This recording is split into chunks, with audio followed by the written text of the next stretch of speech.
ఓకైతే ఇప్పుడు మీరు ఇంతగా గట్టి చెప్తున్నారే అది చేస్తున్నాం ఇది చేస్తున్నామని రియల్ బోనాల పండగకి సంబంధించి మీరు కేంద్ర మంత్రిగా ఉన్న బండారు దత్తాత్రేయ గారు ఇక్కడ ఆ కార్యక్రమంతో ప్రోటోకాల్ పాటించాలనేసి పోలీసులు ఆయన కిందికి తిరిగి నడుచుకుంటూ వెళ్ళిపోయారు ఆయన పాపం.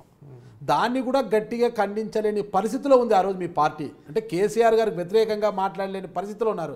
మీరు ఈరోజు ఆ సభలు ఈ సభలు పెట్టి ప్రజలను చైతన్యం చేసి అధికారంలోకి వస్తారు అంటే గిన నమ్మడానికి ప్రజలు ఏమన్నా ఇదిగా ఉన్నారనుకుంటున్నారా? దత్తాత్రేయ పైన ఆయన అవమానం చేయడం ఏదైతుందో ప్రభుత్వ అధికారులు అది అగౌరవపరచడమే. దాన్ని మేము ఖండించినాం.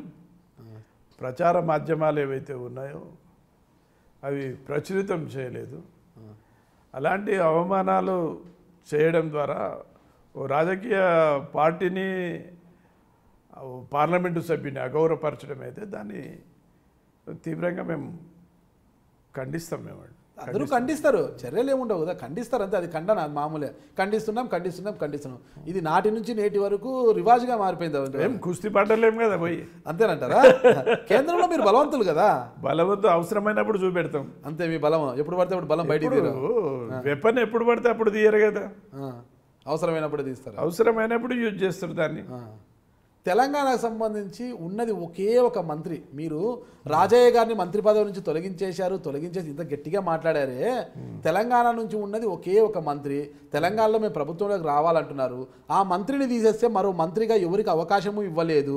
మురళీధర్రావు గారిని రాజ్యసభ తీసుకొని మంత్రి పదవి ఇస్తారనేది ఊహాగానాలు వచ్చి అది కూడా జరగలేదు. పోనీ మీ ఇలాంటి సీనియర్లకైనా రాజ్యసభ ఇచ్చి మంత్రి పదవి అది జరగలేదు. ఇక్కడ మంత్రి లేడు, ఎవ్వరు లేరు. ఇక మీరు అభివృద్ధి ఎలా సాధిస్తారు?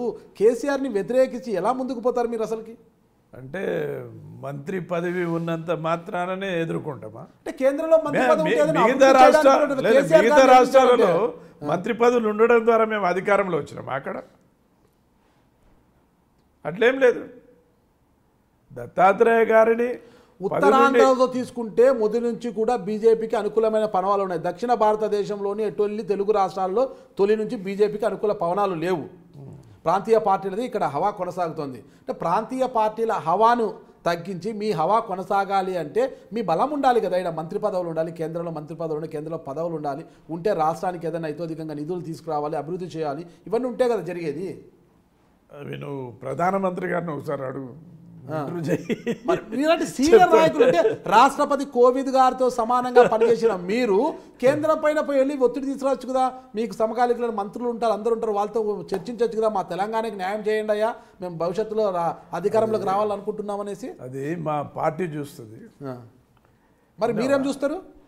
మా పార్టీ అధిష్టానం చూస్తుంది. మరి మీరేం చూస్తారు? తెలంగాణలో పరిధులు ఉంటాయి, వృత్తం. ఆ వృత్తంలోనే పని చేయాలి. ఇది రాష్ట్రంలోనూ ఎన్నో పార్టీ పదవులు అలంకరించిన మీరు ఐడియాలజికల్ పార్టీ ఇది. విన్నావా? ఆ పరిధి అమిత్ షా అన్న పరిధిలో అది జరిగింది. వాళ్ళు చూడాలి, వాళ్ళ దృష్టికి తీసుకుపోయినా మేము. ఈ రకంగా రాష్ట్రానికి ఒక మంత్రిని తొలగించడం ద్వారా ఈ రాష్ట్ర అభివృద్ధి కానీ లేక ఇక్కడ బలోపేతానికి కొంచెం ఇబ్బంది వచ్చే అవకాశం లేకపోలేదనే విషయాన్ని తీసుకుపోయినాం మేము. అట్లేం లేదు.